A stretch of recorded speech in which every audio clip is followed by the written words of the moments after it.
नमस्कार विद्यार्थियों। हमने इससे पहले कई वीडियोस हमने बनाए जिसमें हमने संधि प्रकरण और संख्या ज्ञानम, वाक्य निर्माण आदि हमने पढ़े। आज जो हमारा नया टॉपिक है वो है प्रश्न निर्माण। हालांकि हम प्रश्न निर्माण करते समय बहुत सी गलतियां करते हैं, लेकिन आज मैं आपको एक तरीका बताऊंगी जिसके कारण से आप उसे गलत नहीं करोगे। देखिए, हम प्रश्न निर्माण शुरू करते हैं। देखो, मैंने यहाँ पर कुछ शब्द रूप लिख रखे हैं। शब्द रूप में मैंने किन के रूप लिख रखे हैं, जिसमें यहाँ पर पुल्लिंग का, यहाँ स्त्रीलिंग का और ये नपुंसकलिंग का। तो आपको प्रश्न निर्माण करते समय आपको ये किन के जो रूप है वो अवश्य याद होने चाहिए। यदि ये याद नहीं होते हैं तो आपको ये जो प्रश्न निर्माण करने का तरीका है वो नहीं समझ पाओगे। और दूसरी चीज़, आपको शब्द रूप भी याद होने चाहिए। शब्द रूप में जैसे पुल्लिंग के, स्त्रीलिंग के और नपुंसकलिंग के, तो वो आपको याद होने चाहिए। ये याद होंगे तो आप आसानी से प्रश्न का निर्माण कर सकते हैं।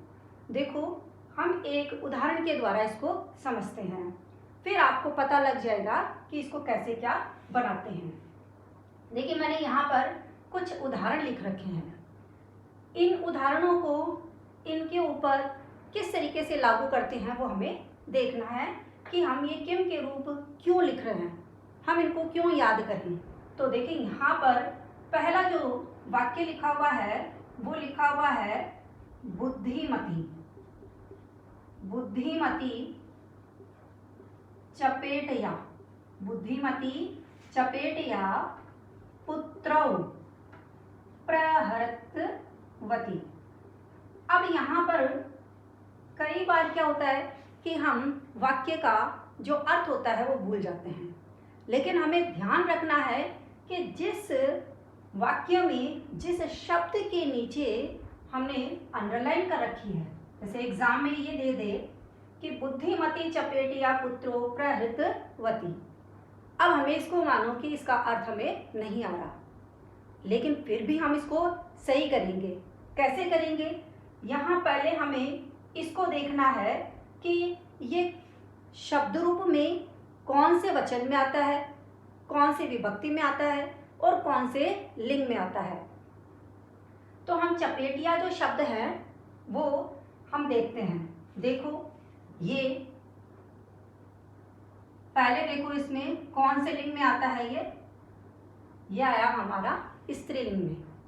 स्त्रीलिंग में कैसे? जैसे हम नदी शब्द के ही देख लीजिए, तृतीया एक वचन में हम शब्द बनाते हैं नद्या। हम शब्द क्या बनाते हैं? नद्या। वैसे ही आप यहाँ देख लीजिए, यहाँ देखो रमा, रमाम, रमैया। ये देखिए, तृतीया एक वचन में क्या बन रहा है? ये रमैया। वैसे ही ये क्या बन रहा है? चपेटया।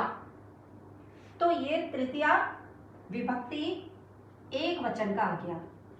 तृतीया विभक्ति एक वचन। और लिंग देखे तो ये कौन सा आ रहा है? हमारा स्त्रीलिंग। फिर से देखिए कि हमें पहले शब्द को देखना है कि ये कौन से लिंग का है। देखने के बाद में उस जिस लिंग में ये आ रहा है उसके हम शब्द रूपों में जाते हैं। जैसे मानो ये चपेटिया है, ये कहाँ से कैसे बनता है?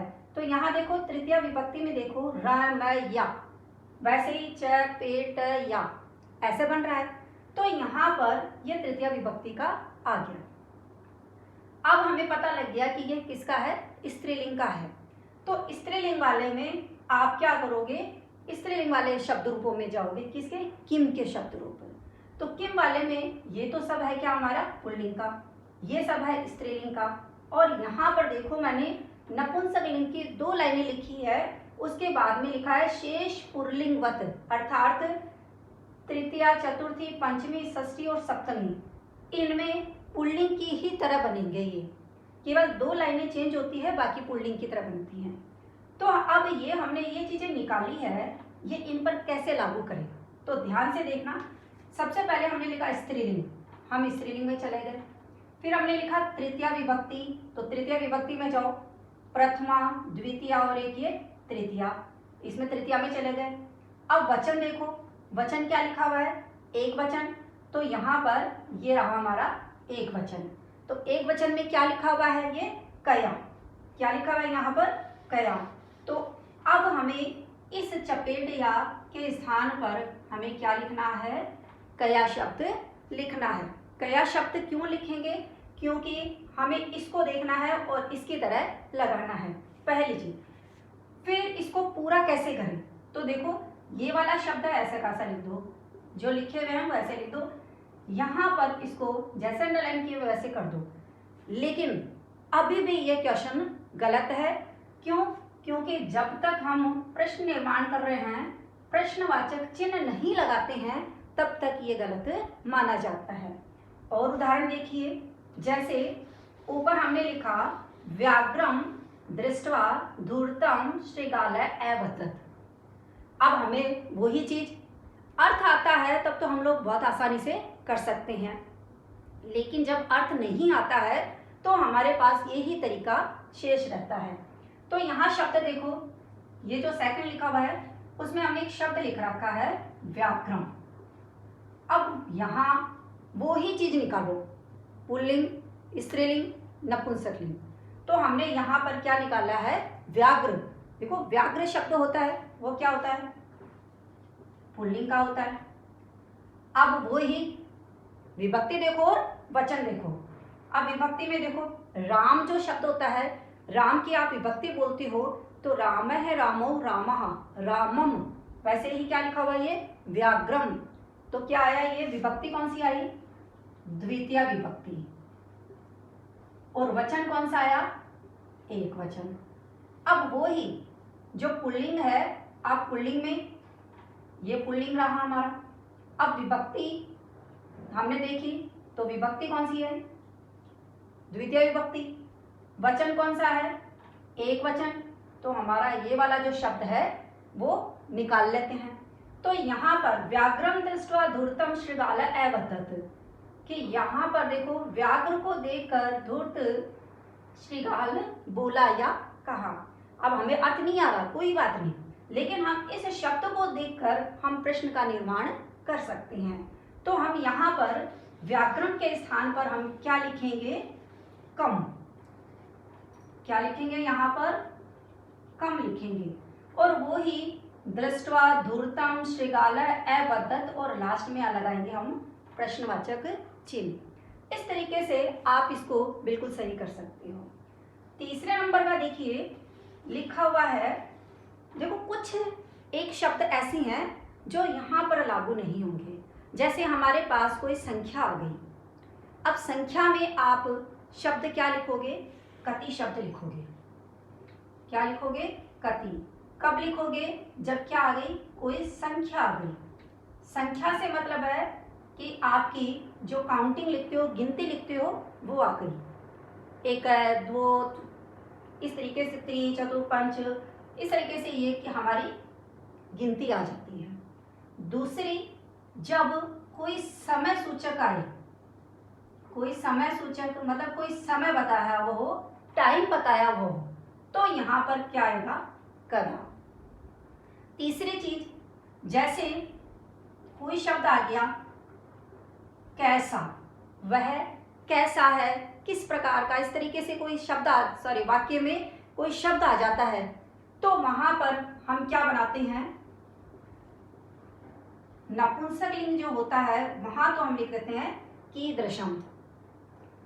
यदि स्त्रीलिंग होता है तो कीदृशी, और पुल्लिंग होता है तो हम लिखते हैं कीदृशः।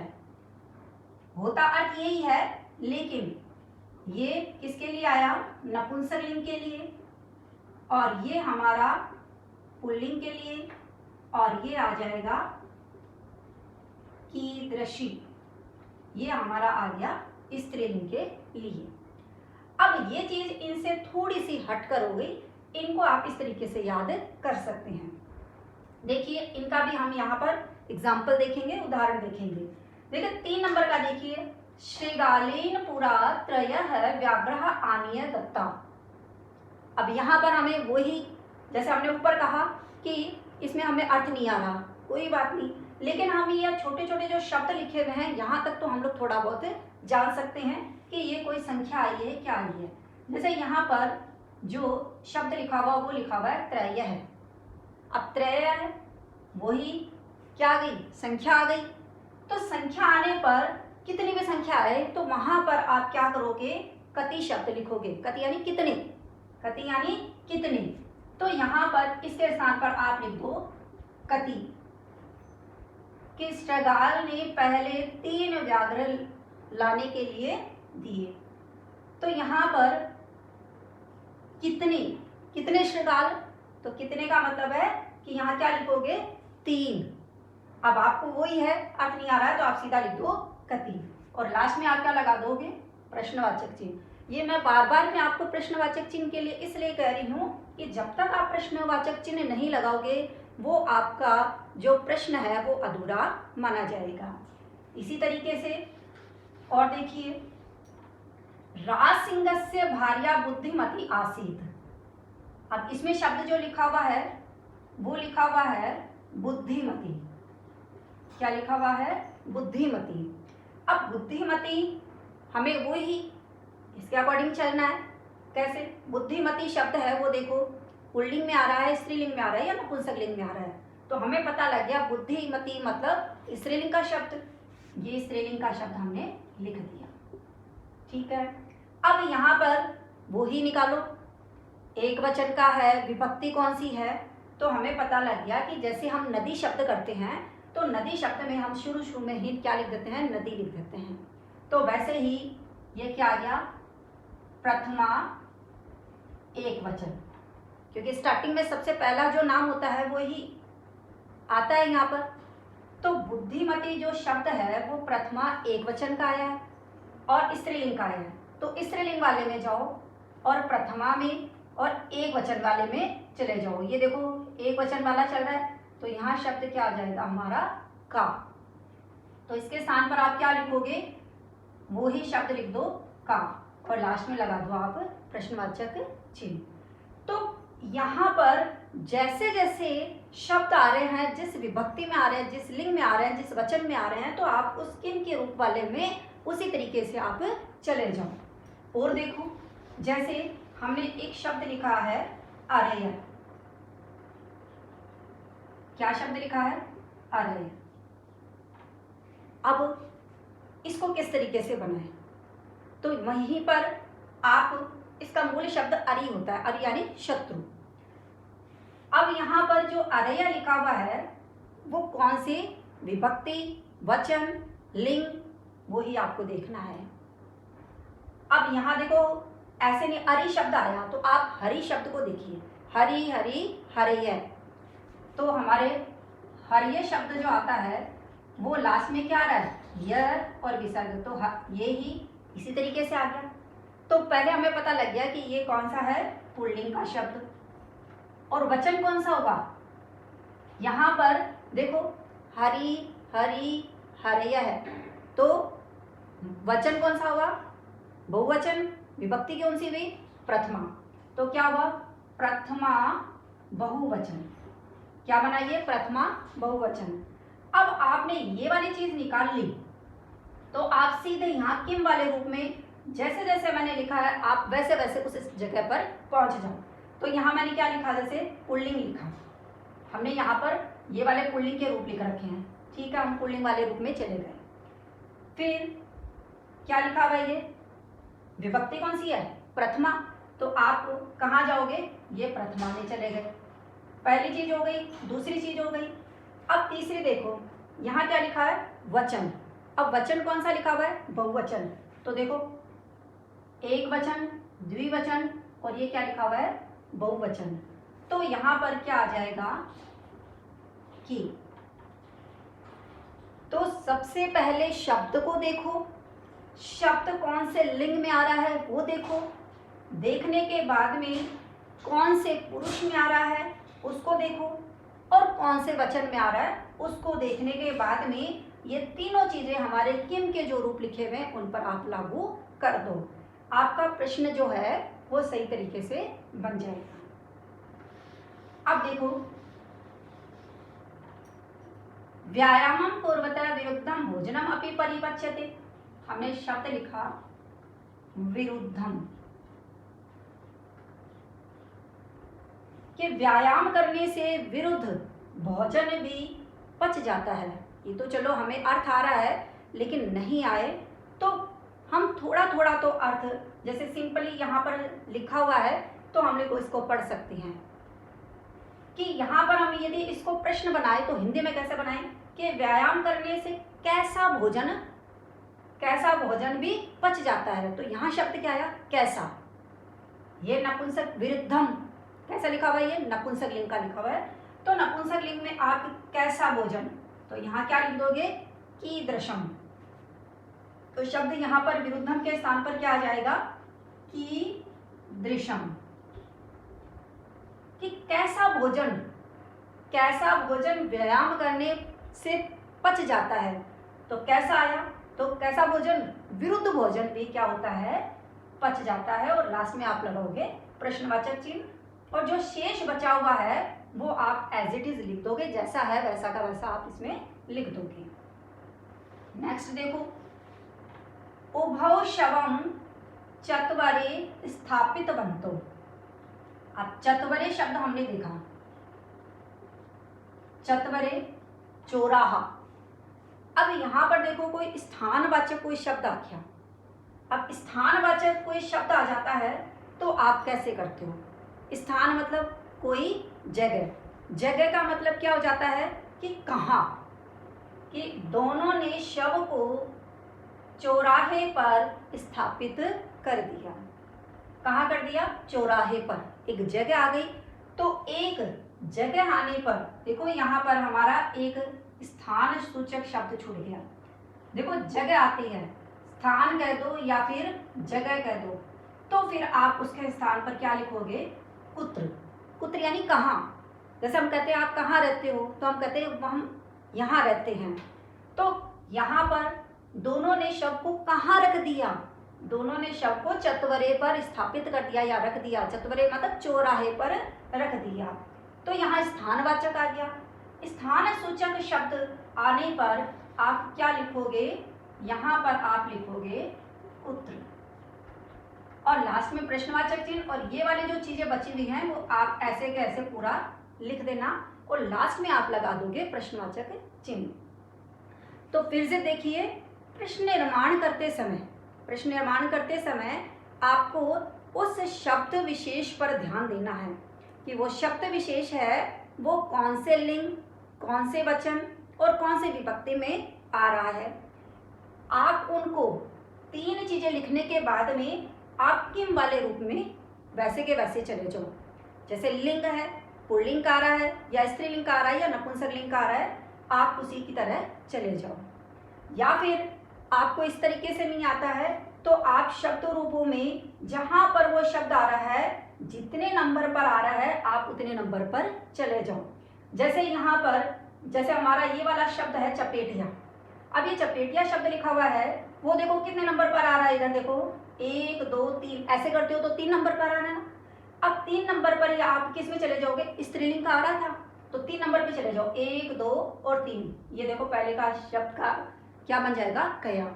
तो जितने नंबर का आप शब्द देख रहे हो आप किम वाले रूप में उतने ही नंबर पर आप चले जाओ, तो भी आपका सही हो जाएगा। और कुछ शब्द मैंने जैसे यहाँ लिखे हैं उनको आप इस तरीके से लागू करके देख सकते हैं।